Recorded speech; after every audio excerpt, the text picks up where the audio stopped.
Hey everybody, welcome back to our permaculture series. This week we're going to step into Zone 4. And Zone 4 to me is a bit of a unique zone, because as I see it, each of the boundaries between the zones is a bit of a gray line, meaning that something in your Zone 2 could easily spill over into your Zone 3. Or maybe something someone else has in their Zone 3 fits into your Zone 2. And that's kind of the way I see Zone 4 being. It's a boundary between Zone 3 and Zone 5. And I say that because Zone 3, we are cultivating and caring for and harvesting something seasonally. Whereas in Zone 5, we're talking about completely untouched land. So here in Zone 4, we've got a bit of a mixture of the two. And I've got one little caveat on why that is.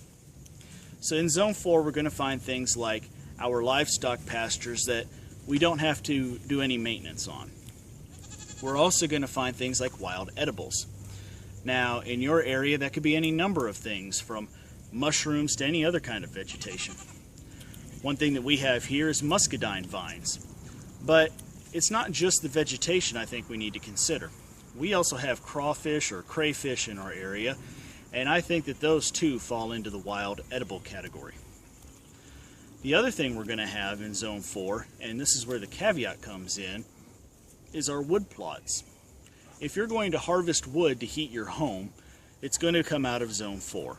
And while everybody is going to have a certain amount of wood that they need depending on how cold it gets in your area or how big of a space you're trying to heat, for us, we just don't feel that the natural wood that grows in our property is going to be enough to continually maintain us for what we want.